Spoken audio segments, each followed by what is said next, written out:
The Zelda timeline is broken. Again! While Echoes of Wisdom recently received an official spot in the Zelda timeline, Breath of the Wild and Tears of the Kingdom are yet to receive the same definitive level of treatment. But don't worry, loyal theorists, because today I'm here to fix that. Hello, Internet! Welcome to Game Theory, the show that's finally found the Triforce of Courage to talk about the Zelda timeline. This is one of those game franchises I've been wanting to cover for a while, but it's an intimidating challenge to say the least. In 2011, Nintendo released the Hyrule Historia, containing a definitive timeline of when every game in the franchise took place, only to then release the Zelda Encyclopedia 7 years later that changed it all. And as more Zelda games came out, people wanted to know more than ever where they fit into this established timeline. Recently, it's all been about Echoes of Wisdom, which seemed to be combining elements from all over the Zelda timeline, causing a lot of debate as to where this was supposed to take place. Thankfully, good guy Nintendo came out a few months later to give it an official spot in the timeline, showing us that they do still care about the timeline, and that games are going to continue to be added to it. But that then begs the question, why haven't they done the same thing for Breath of the Wild or Tears of the Kingdom? The creators have said vague things like it's at the end of the timeline, but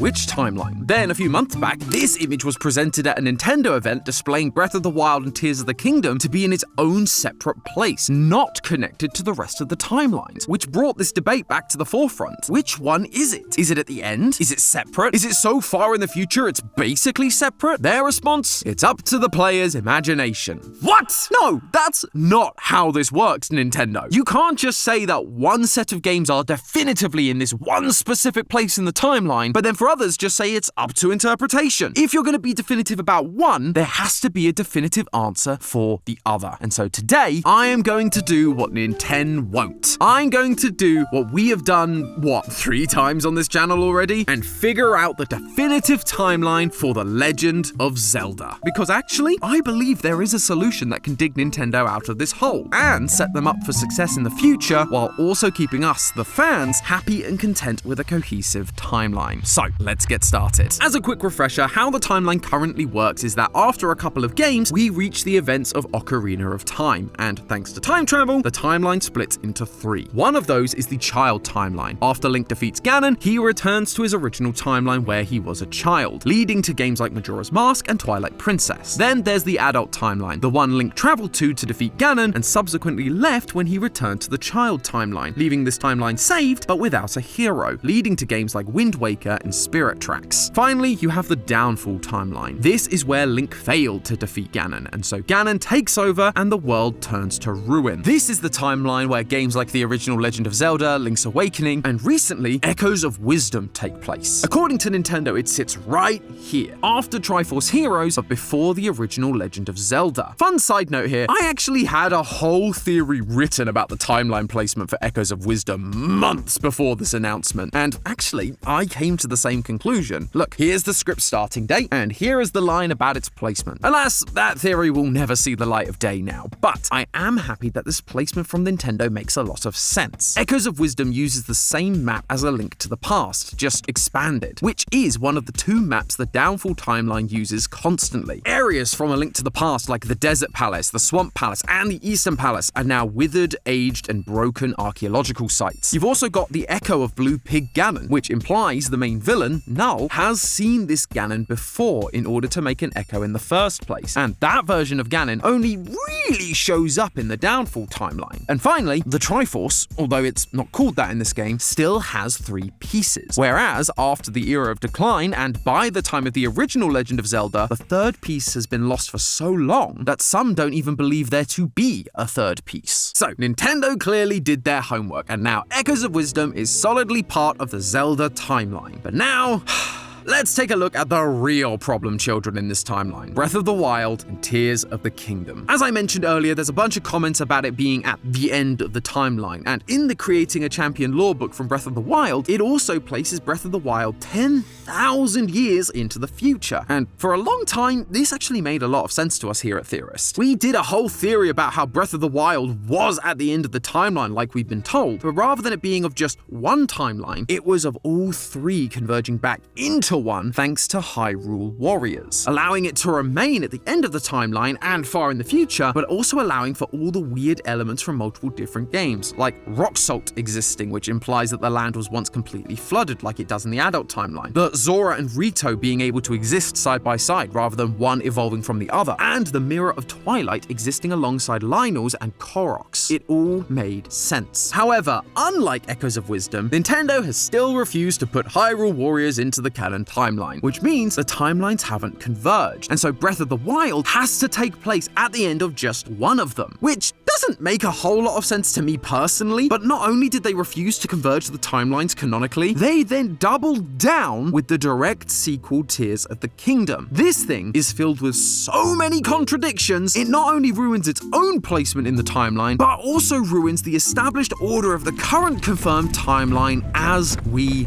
know it. One of the major issues comes from how the Kingdom of Hyrule was said to be established. Up until Tears of the Kingdom, we believed what the Hyrule Historia told us. After Skyward Sword, the people living in the sky came back down to the surface and, quote, the descendants of the goddess Hylia, who was reincarnated as Princess Zelda, established the Kingdom of Hyrule. However, in Tears of the Kingdom, Zelda travels through time to the past, because things weren't confusing enough after doing it the first time. Now, we have to have two entries for Tears of the Kingdom, one in the present and one in the past. But anyway, when Zelda meets King Rauru in the past, he says this. We are the king and queen who founded Hyrule after all. So wait, was it Zelda from Skyward Sword who founded Hyrule, or was it King Rauru? These two things don't seem to be able to work together, or at least that's what I thought, until Nintendo released the Tears of the Kingdom Masterworks, because inside this Japanese-only book is a breakdown of the Zonai timeline. After the world was created by the three goddesses, Earth was entrusted to Hylia. The Zonai at this point are living on the surface, but later move to the sky. Over time, Zonai numbers begin to dwindle, so they choose to return to the surface and mingle with the surface dwellers. And seeing as King Rauru is a Zonai and Queen Sonia, well, isn't, they mean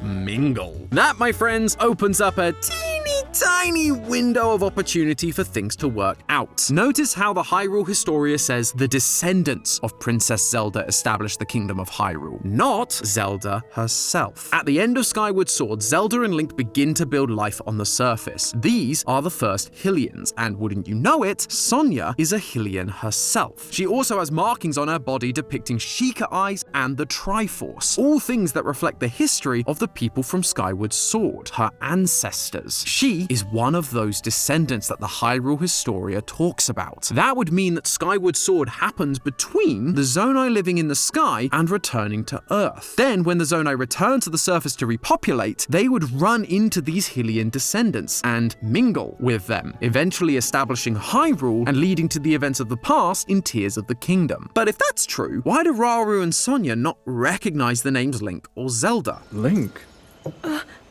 That is not a name I have heard. Sonia is clearly versed in the history of the events of Skyward Sword, given her markings, so she should know about the legendary Link and Zelda, right? Well, maybe not. Throughout Skyward Sword, Link is referred to as the goddess's chosen hero. We see the same thing in Wind Waker. The Link from Ocarina of Time isn't called Link once. The prologue says he is known as the hero of time, and in Twilight Princess, they mention the hero of legend. Clearly, as time went on, and the events of Skyward Sword became legend, the title stuck, but Link's real name was likely forgotten. In the real world, this happens all the time. The earliest known recorded name of a person that we have is from around 3400 to 3000 BC. The name is Kushim. However, it's unclear whether this is a name of a person or whether it was their title. Either way, one of those elements was noted down and the other was lost to time. It's also worth mentioning that in Hyrule, it's tradition that the royal family name their daughters Zelda, but Rauru and Sonia are the first king and queen of Hyrule, so this tradition clearly hasn't begun yet. It may even be that Zelda's visit to the past was what started that tradition, just something I was thinking about while writing this. So there you have it. Tears of the Kingdom's past segments go here, and the present events happen at the end of the timeline after Breath of the Wild. Easy! If that was the only major issue with this game. This next one is something that a lot of people took issue with, and it kinda screws up what we've already solved. The Imprisoning War. In Tears of the Kingdom, the Imprisoning War is an event that occurs in the past. Once Ganondorf takes a special stone and receives unlimited power, the 7 sages, including Zelda, fight him but fail. As a last resort, Rauru, the sage Sage of Light, attacks Ganondorf using his sealing power to trap Ganon within his own body, turning him into the dehydrated Ganon from the beginning of the game. But this isn't the first time we've heard about the Imprisoning War. It was also part of the prologue from A Link to the Past. In that version of the story, when Link from Ocarina of Time is defeated by Ganondorf, Ganondorf takes the Triforce and receives ultimate power. The 7 sages, including Zelda and the Sage of Light Rauru, seal Ganon away in the Dark World. Those sound pretty similar, right? But did you spot the problem? A Link to the Past's Imprisoning War takes place after Ocarina of Time as part of the Downfall timeline. Tears of the Kingdom has to come before Ocarina of Time because of the founding of Hyrule, and yet they still really want you to know that the Imprisoning War definitely happened in this timeline before Hyrule was even founded. That was the Imprisoning War. That was the Imprisoning War.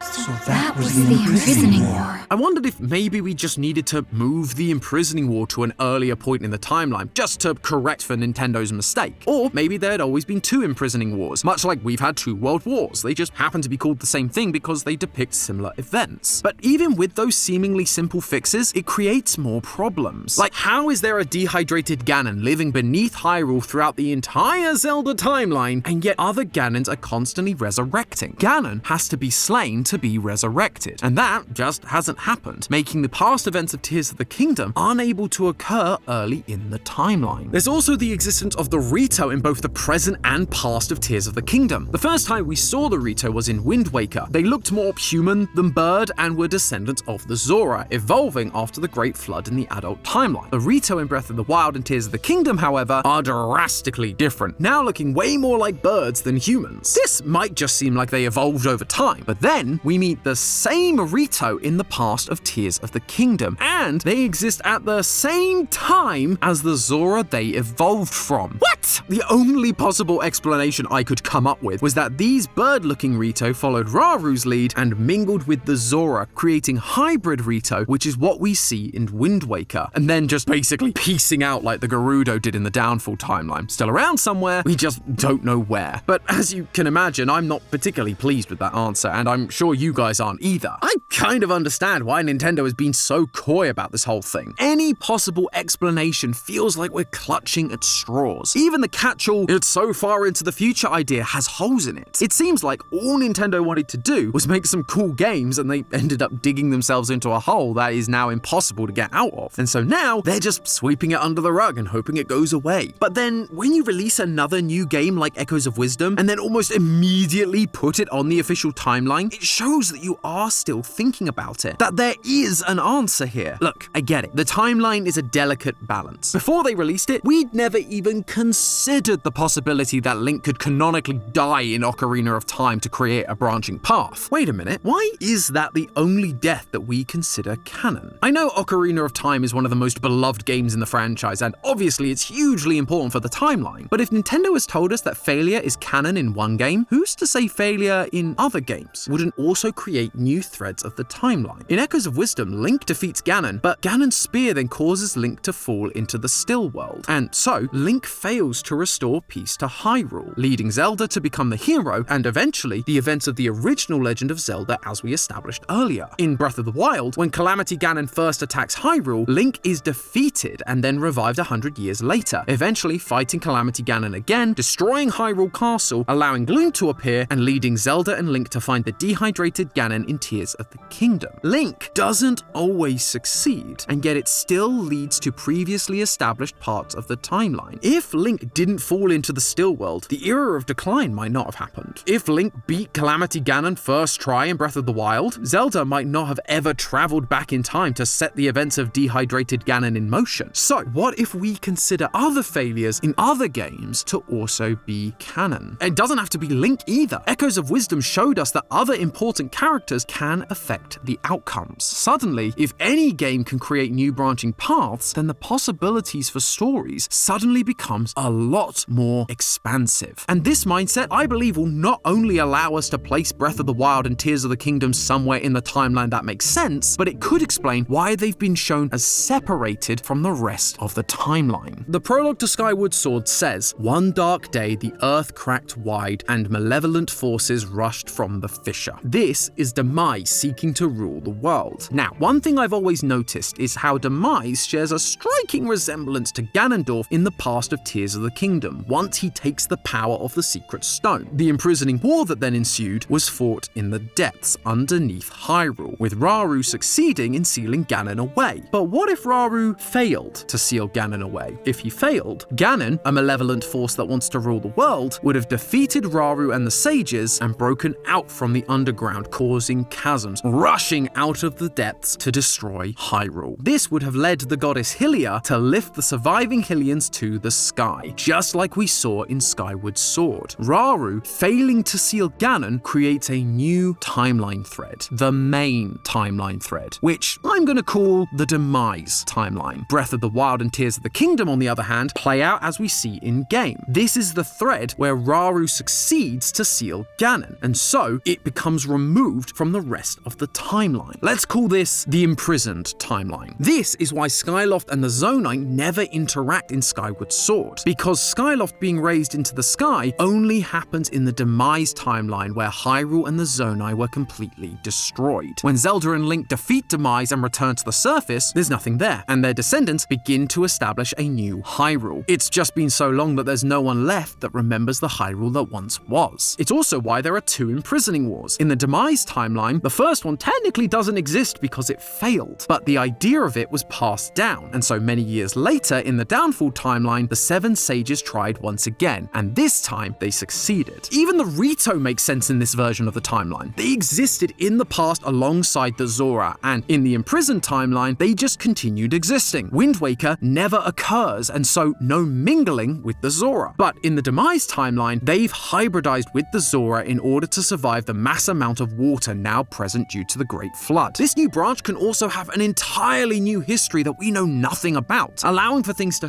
feel similar to previous games, but with entirely different explanations. The rock salt that covers the landscape implies a flood. Well, who's to say that there can't be a future game exploring a different flood that affected this timeline specifically? Why is there the Temple of Time and Lon Lon Ranch from Ocarina of Time in Breath of the Wild? Well, there's a whole bunch of history between Rauru's success of sealing Ganon and Breath of the Wild. Much like Wind Waker and Twilight Princess are at the same time, just in parallel timelines, so too could the Great Flood and the building of the Temple of Time run parallel to Wind Waker and Ocarina in this new imprisoned timeline. So there you go, Nintendo. If you do truly believe the timeline can be interpreted in a number of ways and may change depending on the discoveries that have come to light and the player's imagination, then let me use my imagination to give you a get out of fandom jail free card. Take this web of timelines and finally place Breath of the Wild and Tears of the Kingdom in a way that works within your established rules. This will give you so much more freedom in the future. All of those failures or successes can open up the door to so many possibilities that before just wouldn't have been possible without getting the fanbase even more upset. Now all you have to do is make a great game, because almost any combination of stuff you use can fit in one of these branches. Heck, even those games you said aren't canon now could be. Hyrule Warriors, the Tingle series, Zelda CDI, all of them can now just be another one of these many branches without messing with your core canon timeline, as it were. Where in this massive web should those go? I think I'll leave that down to the loyal theorists watching to figure out. You guys can let me know down in the comments. In the meantime, theorists, remember, that's just a theory. A game theory! Thanks for watching.